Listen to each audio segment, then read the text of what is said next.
Flaky and crunchy special utap, napakasarap. Special pero napakadali lang gawin. Ito ang kadalasan binibili natin na pasalubong pag napunta tayo sa ibang lugar. Napakasarap nito sa mainit na kape. Oven at kawali ay pwede po itong recipe natin. Kaya tara, tawa na tayo ng utap. Gagawa muna tayo ng palaman. Kailangan lang natin ng 3 tablespoon ng margarine, 2 tablespoon ng asukal, at 2 tablespoon ng mantika. I-mix-mix lang natin itong mabuti at i-set aside. At dito sa ating mixing bowl, maglagay lang ng 1½ cup ng all-purpose flour, 3 tablespoon ng asukal, at 1½ teaspoon ng baking powder. Mix-mix lang muna natin ang dry ingredients. Tsaka natin dahan-dahan ilagay ang 1/3 cup ng tubig. Mix-mix lang natin, then lagay ulit ng tubig. Kapag nalagay na natin lahat ang tubig, dahan-dahan din natin ilagay ang 1/4 cup ng mantika. Mix-mix lang po natin, then lagay ulit ng mantika. Kapag nalagay na natin lahat ang mantika, masahin lang natin saglit itong ating dough.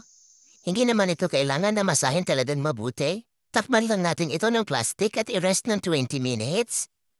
After 20 minutes, ito na ang ating dough. Magdas lang tayo dito ng harina. At i-plot lang natin ito ating dough gamit ang ating rolling pin. Kailangan lang natin itong i-plot ng mabuti. Malambot po ang ating dough kaya hindi tayo mahihirapan sa pag-plot nito. At ilagay na natin ang ating margarine mixture kanina.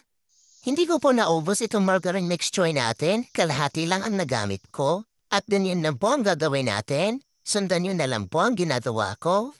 Napakasarap nitong utap natin kasi nilagyan pa natin ng palaman. At isiyag lang natin itong edge ng dough para hindi bumuka. Ganyan lang po. Napakadali lang naman ito gawin kung may tiyaga ka lang. At pwede na natin ito ikat ng maliliit na piraso. At depende na sa inyo kung gaano kalaki ang gusto nyo. Itong cut natin ay katamtaman lang ng laki. Magbudbud lang tayo ng harina dahil medyo madikit itong margarine mixture natin. Sa umpisa mahihirapan ka talaga pero masasanay ka rin. Mawawala din ang pagod mo sa paggawa nito kung kaharap mo na mainit na kape. At gawin lang natin ito sa lahat. Ayan, tapos na. At meron tayo dito mix na brown sugar and white sugar. At ito ang gagamitin natin pang-coat dito sa ating utap. At na-preheat ko na po itong ating mini oven. At lutuin lang po natin ito na 200 degrees Celsius for 10 minutes. After 10 minutes, ibaba natin ang temp sa 150 degrees Celsius for 15 minutes. At ayan na, natuwa na ang ating napakasarap na utap. Kung paborito niyo ang utap, gawa na rin kayo para may pang merienda na kayo. Maraming salamat hanggang sa susunod po.